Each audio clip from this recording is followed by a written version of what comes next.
What's going on, everybody? Welcome back to the Geekiverse YouTube channel and podcast station. I'm Josiah Leroy.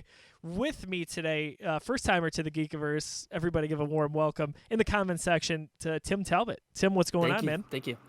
Nothing much. Just hanging out in the basement, as you can see. So kind of hanging out down here while the wife's upstairs. I actually have a 2.5-year-old son, so we did have a room dedicated to gaming, and that kind of got postponed a little bit because I am not exactly quiet when I play video games. So, I kind of I like a lot of single player games, but not all the time is that what I play. I'll play some shooters. I was big into Fortnite for a while, and League of Legends, and all those involve me yelling. So that's not exactly ideal for a sleeping child. It's only 2.5, so it's not good.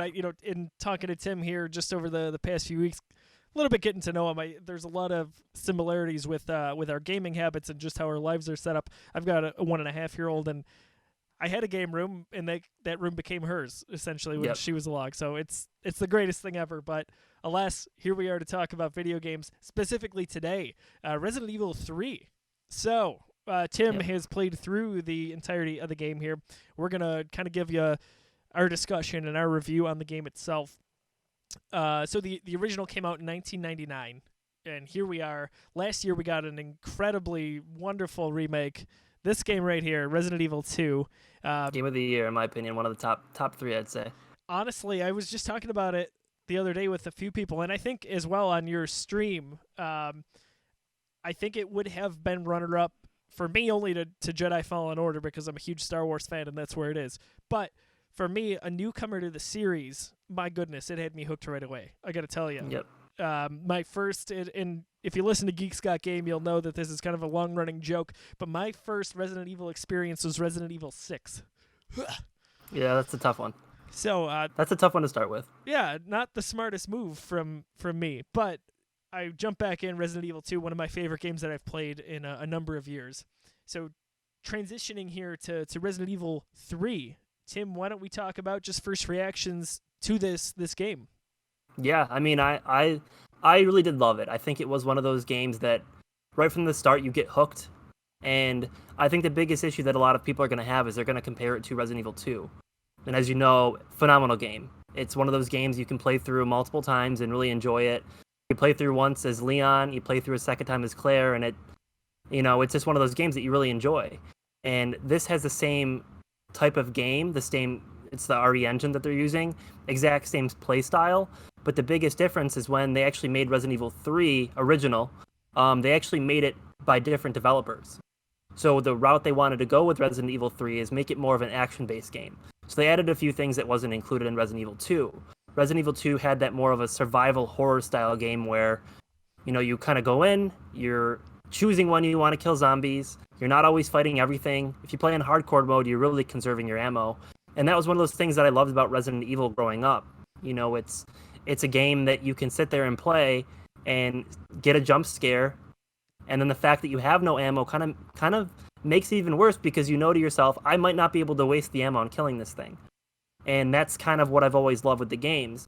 And Resident Evil 2 was actually my first game that I ever played. And I've played through almost every game. I haven't played through 6. I tried it, was not a fan, so I stopped playing it. Good for you. I haven't played through 7. And then the most recent one before Resident Evil 2, I played that, I think it was Resident Evil for the PS4. And that was a lot of fun. It was first person, very, very scary. When I played, they released like a beta, and when I first played that, I thought, oh, this is a tough game. So having played all of the games coming into Resident Evil Nemesis, it's a different style game. You get a lot more ammo than maybe Resident Evil 2 gives you. It's shorter. A lot of what they want you to do is they want to give you that replayability. They want you to try to get through it quick. I think for the S ranking, you have to complete it on, I think it's standard under 2 hours. So the idea is that it's supposed to be a quicker game, more action-based. It's very linear compared to Resident Evil 2. So my first impressions going in, I thought it was amazing. I thought it really recaptured Resident Evil 3 the way it felt when you first played it. But on the flip side, there were a couple things, having played the first one, that they made some changes on that maybe I would want them to go back on, but I understand. But one big thing that I really loved is they really built on the story of the third one, the original. And that's something that I love because it really gave you a good in-depth of, hey, who is this Jill Valentine, and who's Carlos, and how is this all working? And if you actually go back to Resident Evil, I think it's Resident Evil 0, that's a phenomenal game as well. But they actually remastered that one, so that's on. I think it's on PS4 remastered. But that's doesn't use the same engine. It's more of the original style Resident Evil, just remade with better graphics and stuff like that. But overall, first impressions, it looked beautiful, gorgeous game, and felt smooth. They added in a new mechanic where you can do a swift dodge, I think it's called, or something along those lines, where you can, let's say a zombie's going to attack you. If you dodge at the right time, you essentially avoid the damage, and you don't get hurt. So that's kind of the route they were going in action-based, which they did have in the original as well. But overall, without giving any spoilers, really good game. Only flaw, I think, is that it's short. That's the only thing I could really think of that's the downside. Honestly, that's saying a lot when a game is so good, I guess, in some cases that it makes you want more or makes you want to play more. Whereas I feel like the opposite is all too often true, where a game just overstays its welcome, or maybe the world is too big without too much relevant, there are too many relevant things to do in it. So I think I'd almost rather have a shorter game than a longer game for that reason. But you talked a little bit about the visuals there. So Resident Evil 2, I think it's one of the best looking games I've ever seen. It's just pure gorgeous from beginning to end. And whether you're talking about the setting that you're in, or some of the zombies that you're facing, or even just the primary characters, absolutely looks stunning. So with Resident Evil 3, and seeing some of the stream that you did the other day, I think we're getting a lot of the same with that. If you can speak to that a little bit. And I think they improved it. Yeah, I think they improved on it a little bit, but it's very similar. And actually funny, so when you were watching my stream, I did 3 different playthroughs, each day. So the third day that I played it, I actually did not stream it because I found out that my laptop actually ran it better than my PC. So I wanted to see, which is kind of crazy to say because I have a custom built PC. And this is my first game ever playing on mouse and keyboard as a Resident Evil game. So kind of go back to that a little bit too. So overall game looked phenomenal. When I got it on my laptop, it looked even better. And just everything looked really good. I can't speak about that enough. I mean, with Resident Evil 2, I thought it looked better than Resident Evil 2, which is saying a lot. So that's my opinion. I thought it looked phenomenal. Everything looked really well on it. Nemesis was very, very well done as far as from the original. So in this one, opposed to the second one, which you've played, they had the Tyrant who essentially followed you around, and the police department, Raccoon City Police Department, which in my opinion I hated because you can't kill him. You just got to run away, and he just would keep popping up. And I like to take my time with games. I'm the person that my first playthrough I'll save 40 times because I want to go back and check a room. There's this part in the first one where I missed some things, and I didn't have what I needed to get all the items at the spot that I was, and I realized, hey, this area is going to be closed off now. I'm not going to be able to go back. So I actually didn't save and went back and reloaded my save so I could go around and find everything. So looking back on it, the Tyrant, the big character in this one, is Nemesis, who essentially follows you around the entire game. It's essentially one long runaway scene or, chase scene, so to speak. And he looks good. Scary. He eventually evolved throughout the game. Also scary. The boss fights with him are good, but overall everything looked really, really nice. So, big fan of the graphics. Yeah, so in talking about numerous saves during a first playthrough, it's funny. I think you're more of a completionist or want to go back and find things that you didn't discover the first time. With me, I do it because I'm not the most skilled gamer. So funny. I don't want to lose all my progress, and I found that, especially in Resident Evil 2, I did save quite a bit. So in terms of how it plays, you talked a little bit about that as well. Mouse and keyboard or controller, how did you think this was overall? Was it smooth? Is it in contrast to Resident Evil 2 and in contrast to the original Resident Evil? Talk us through that a little bit. Yeah, so gameplay style, very similar to Resident Evil 2. It's one of those, you can choose where you shoot the zombies. I thought it took a little longer to kill the zombies. It took, in Resident Evil 2, you could pop them in the head 2 or 3 times and their head would pop off and, you'd know they were dead. In this one, I thought it took more shots, in my opinion, to finish the job. And I'm one of those people who I love using a pistol, so you can pinpoint hitting him in the head. And it was a lot of fun. You get the shotgun pretty early. You get a lot of the weapons earlier on because they do try to take that action approach a little more, which is a lot of fun. You know, there's not a lack of ammo. You still got to be a little more conservative, but you have more ammo than you did in the original, so it's more of the action style of the gameplay. But the gameplay felt phenomenal. The mechanics, I'm a big fan of the tank movement style. I'm very used to it just because that's how the original was, and it just felt really well. I just think with a horror game like this, it just feels smooth, and being able to pinpoint where you shoot them, opposed in the first or in the originals, it was very boxed in. You look at one section of the room. If an enemy was off screen, you'd have to know that they're there by sound and shoot at them, and you'd know that they would die based on the sound that they would make, or whatever the sound they would make when they die. So you'd know that you killed them by that sound. And in this one, they do that essentially, but they fall down. And in the originals, you would notice whether or not a zombie was dead by whether or not they had a pool of blood around them. So in this one, they don't have that. So if you actually look through my gameplay, every time I kill a zombie, I'm on the ground stabbing the thing because I know it's probably not dead. I don't want to get bit in the leg and have to use an herb or try to heal when I don't want to. So, but the gameplay felt smooth. The boss fights felt really well. A couple of the boss fights with Nemesis took me a long time because it wasn't a simple, hey, shoot this thing till it dies. It was, well, what do I have to do in order to kill this? It wasn't as simple of, hey, I'm just gonna, fire my grenade launcher at him or my magnum until he dies. It wasn't like that, which I was a big fan of. It took some thought to actually kill a lot of the enemies. And even towards the end, you kind of got there's a couple of monsters that would one-shot you. So you got too close, and they would just be like, that's it, you're eaten. Or there was a part where one of the monsters clawed me in the back of the neck, and that was it, like I died. So I was like, okay, well, next time I fight that monster, I got to be a little more careful. Maybe I can't use my pistol. I got to use my shotgun or use my grenade launcher. And another big part that they added on this one they didn't have in the original is they added the ability to play through as Carlos. So what would happen is throughout the game, you'd play as Jill, and then there was parts where you would play as, Carlos. I forgot his name already. So you play as Carlos. And they were different. So Carlos had, an assault rifle. You had more ammo, more of an action shooting, where Jill was more of the exploration side. And I think one thing they did in this one, opposed to the other ones as far as gameplay, is you got to see more of Raccoon City. And I think that was a little lacking. You spent a lot of time in the second inside the police department. You spent a lot of time in sewers. You always go in a sewer. Any Resident Evil game, you always end up in the sewers. It's just how it works. Of course. You always end up in a police department of some sort. And then you end up typically in some type of scientific nest area. So, but the gameplay was good. The mechanics felt good. It all felt really well. So in Resident Evil 2, I only played through as Claire.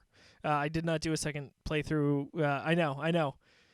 It's a different story. You know that, right? Yeah, I do. Okay. Well, I didn't at first. I was pretty sure, but I wanted to kind of stay away from spoilers. So I wasn't sure when I went into it if it was totally different perspectives, different stories, or if it was just a different kind of play style. In Resident Evil 3, with Jill and Carlos, did you play through both? Yeah, so it's different, though. In Resident Evil 2, you play through separate campaigns, essentially. This one, it's all linear. You go Jill to Carlos to Jill. Back to Carlos, then Jill again. Gotcha. So it's not really where you get to choose it, and that's one of the things that I think they maybe were missing a little bit, is there a lot of pieces of Carlos' story that you don't get to see. And I think that might have been a change that they could have made as the developers to say, hey, you play through once as Jill, and then you play through once as Carlos, and then you get the true ending like you did in Resident Evil 2. I thought that might have fit a lot better, but again, it's the main game didn't even have Carlos in it, so of course, the original. But so you also mentioned there's more ammo here, but you thought in general it takes more to necessarily kill an enemy. But then you also mentioned some of the boss fights or had some tactics to it. So I think from time to time you did see that in Resident Evil 2. I forget the one boss fight relatively towards the end. You can't just kind of shoot your way out of it. You had to get where you had to go. In this one, it sounds like there's maybe a little bit of that here. Like you have to have a little bit of strategy. You can't just run and gun, of course. Yep. Very similar to Resident Evil 2. It was one of those things where I think that my very first big boss fight I actually wasn't sure if I was doing it right because he wasn't dying. It took that long to kill him. Jeez. But I was doing it right. So yeah, it was different. It was different fighting style, and the big difference in this one too is with the grenade launcher you get, which is the same way the original was, you get like explosive powders, and you can combine them in order to create new types of grenades for your grenade launcher. So in one of the boss fights, they introduce like mines and stuff like that. So it gets pretty cool. So I won't spoil it too much, but yeah. No, it's all good, man. I had a question for you. It'll come back to me here. Yeah. So, in terms of the greater Resident Evil series, just in the broad scope of all the releases over the past few decades here, where maybe you need time to let this sink in, but where does this sit right now on your list? Just generally I'm not gonna speaking. lie, it's not as low as like Resident Evil 6. That's probably the bottom. All those games. Yeah. I would say it's probably lower on the list. Not that it wasn't a great game. It's just I'm one of those people that the original games they hold a close place to your heart. Resident Evil 2 was the first one I played, and I played through it a ton of times. And let me tell you, there's a part in the game where bats broke through a window or a dog or something in the original and in the second one, and I almost lost it. Like, it was just so scary to me then.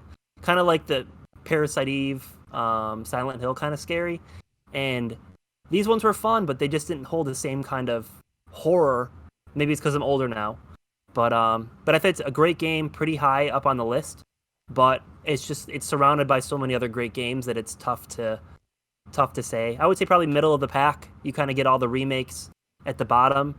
I would say Resident Evil 2, the remake, probably is one of my favorite games in the series now. It was that well done. After playing the original, it was that good. And I would say up there if you ever get a chance to play the one before that, the first person one, that was a really good game too. A little bit different style. I think it takes place after all the events of Raccoon City and all the other Resident Evils, but it's really good. And I think that's saying a lot too, as a newcomer like myself who is late to the party on Resident Evil, but is getting into it now with these remakes. So it's kind of giving me that chance to almost relive the series in a way. If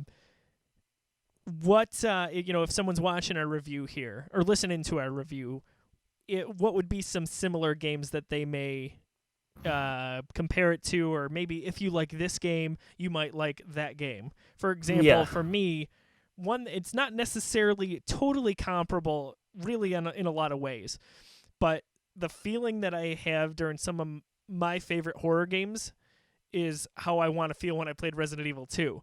Two Right. games that come to mind, even though they are drastically different in scope and gameplay. The original Dead Space and also Until Dawn. Just in terms of how I felt during it. Not necessarily mechanics and story and all that. But I think back again on some of my favorite horror games, and those are right up there. So yeah, Until Dawn was good. I've played pieces of Dead Space, never played through it all. But it just was one of those games I always wanted to play and never picked up. And Until Dawn, I talk about games I played with my wife. So I played Until Dawn with my wife, and she loved it. And then towards the end, it kind of takes like a sci-fi twist, and she was not a fan. We kind of stopped playing at that point. So I finished it myself, but she was like, okay, I'm good. Like, it wasn't as good as she thought it'd be. But if I had to compare it to a similar style game, is the Evil Within franchise. Those are phenomenal games. Yep, I don't know if you've ever played. Have you played it? Yeah. I have not. So Okay. This, Eddie, if you're watching, a friend of mine let me borrow this years ago, and I still haven't played it, so I'm really sorry, man. But I've still got your copy. Great game. It is a great game. Very similar if I had to compare Resident Evil to anything. The newer ones, not the originals. Evil Within would be the way to go. So last year, I played the Evil Within a while back, and that was a very scary game. I would say on the horror level side of things, if you compare the Evil Within to Resident Evil 2, Evil Within blows it out of the water. It's just a very scary game. And the original Evil Within, it was difficult for me to play because I was scared. It was tough. And it's just because it's one of those games where everything's eerie, it's very unpredictable, and I feel like that's what makes it scary. So I was in a big kick last year to stream another horror game. And I don't know if you ever heard of the site called G2A. Yeah. Okay, so I actually was like, you know what? I'm going to buy the Evil Within. It was like $50 on Steam.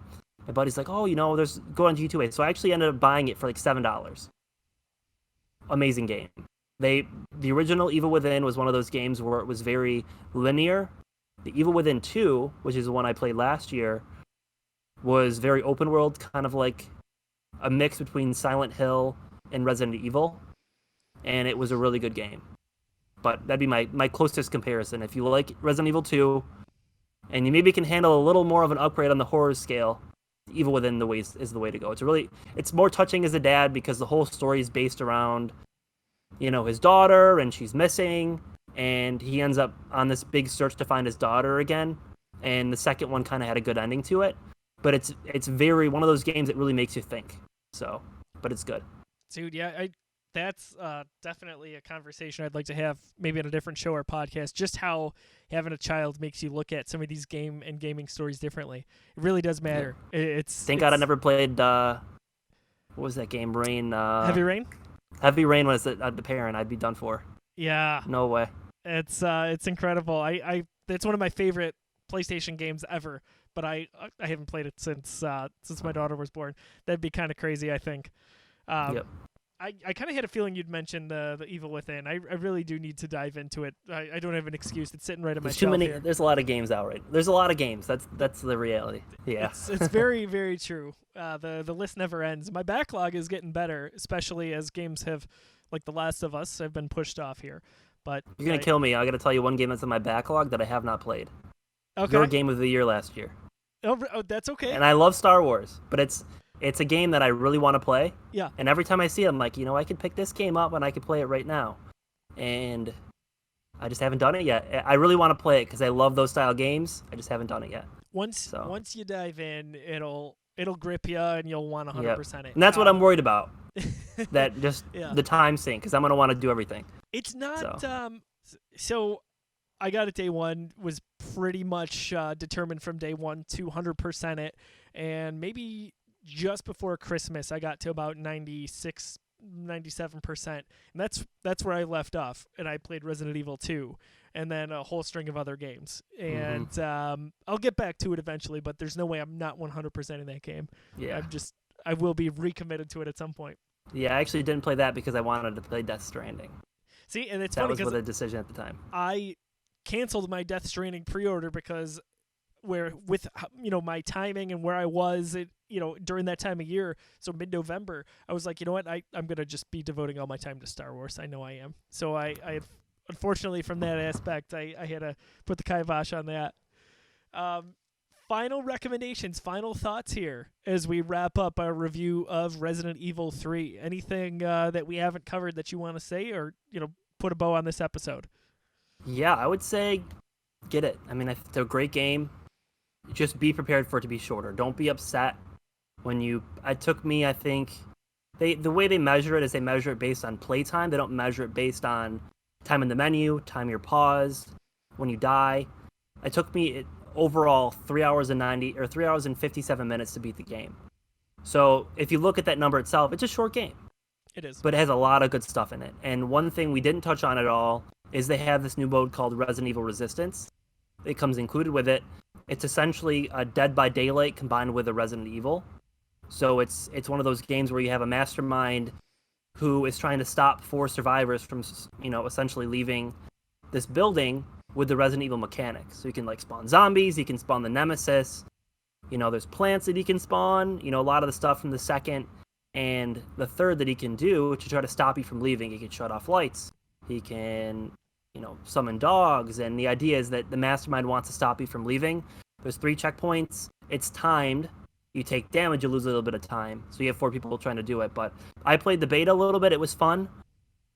I don't think I'm going to play it unless I have other people to play with. It's just kind of one of those games, but it's supposed to be really good, if you take it for what it is. Sure. So, but overall, I recommend. I had Resistance actually on my list, kind of glossed over it, so I'm happy you mentioned it. I feel like a lot of times, not necessarily here because I haven't played it and can't speak to it, but a lot of times those are tacked on multiplayer modes. Yep. Not always, but what I saw from the lead up to the game's release in terms of promotion from Capcom seemed pretty cool. I'm like, hey, that's a good premise. Especially if you've got a few buddies that you're going to play with, which I think in your case, like you said, sounds almost like a necessity. There could be some good streaming in there, but something to consider. And They actually added that, but the original had that. Resident Evil 3 was the first one to come out with the Mercenaries mode. Have you played Resident Evil 4? No, I've literally only played. That's probably number 2 behind Resident Evil 2. Okay, gotcha. Okay, so to give you an idea of the scale. So, came out on the GameCube, I loved it, and they had a Mercenaries mode. So that was one thing that I was hoping that they would bring back with this because it adds a lot of replayability. It's one of those games where you try to get the highest score. Each person has their own unique perks and skills, and it was a lot of fun. It's kind of like one of those games you just try to get the high score on, and it's zombie spawn over time. So, but it was. I think I would have loved it if it was in there. I'm not unhappy that it's not, but I missed it out a little bit. Missed it a little bit. So, being a shorter game, would you recommend, or do you think people will be upset paying full price for it? Or yeah, for sure. Okay. Yeah, I think people will be upset. I think it's worth full price because if you never had an idea of Resident Evil 2 and how good of a game that was, the fact that there was 2 campaigns you could play through, you'd look at Resident Evil 3 way differently. It is what the game is. Resident Evil 3 Nemesis for the PlayStation, the original one, was short. It was the same length of a game. But, we kind of get in this focus of needing to have a longer game, and I think what the third one focuses on the most is speedrunning. They want you to try to see, hey, how quickly can I go through this? If I play it again, I can get the unlimited ammo and kill everything. That's kind of what they were going for. So, but yeah, people will be upset paying full price. I think it's worth full price. It was a good 2-3 days I spent playing it. But on the same note, would it be easier to swallow if it was $40? Yeah, probably. But still worth the money for sure. I think that's a little bit where I was hoping it might stand. But honestly, if especially with your knowledge of the series and saying that it's worth it to play despite the game, the in-game time there, that again, that's a nice stamp of approval. Funny thing with the game clock, so Ori and the Will of the Wisps, the time clock there is whenever you are in your game, whether it's paused or not. So I paused mine. My daughter was having kind of a tough day. I just a little bit ornery. Paused it around dinner time. Left my Xbox on. Didn't get a chance to play it again until the following evening. So I had played probably 3 hours at that point, and it said 24. It's funny. Yeah, so I had the same thing. It was really, really annoying, and I was like, oh my gosh, people are going to see this on Xbox Live and think I'm such an idiot for having logged so many hours. Mine was 8 hours. But I wasn't on it for 8 hours, but that's what it says. Yeah, I hate that. Like it should be how it is in Resident Evil, your in-game time. At least that's my opinion. But all right, so that's what we think on Resident Evil 3. Super stoked that Tim joined the Geekiverse here. Talk about that game and future games here in the Geekiverse reviews, videos, and podcasts. Tim, if you're so inclined, where can people follow you on social media and or on Twitch so they can watch you play some of these games? Yeah, so everything's under Tim Tales, so TIMTALS, so it's on Twitter, and then on Twitch. So it's the same exact thing, twitch.tv/Tim Tales. I try to stream what I can. I was stream a lot of shooters sometimes. I'll probably be playing the new Valorant on there. I just got the beta code today, so I'll probably stream that tomorrow. But my next big game on the list is the new Final Fantasy VII remake, so that's really excited for it.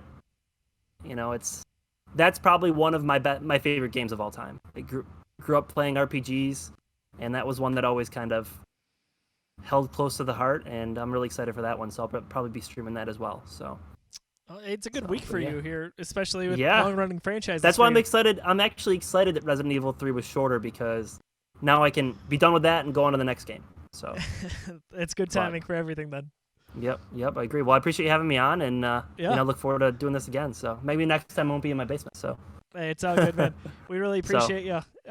So check out the Geekiverse on all social media, Facebook, Twitter, and Instagram. You can listen to the podcast on just about any podcast streaming service nowadays, most notably Apple Podcasts and SoundCloud, and of course the video at youtube.com/thegeekiverse.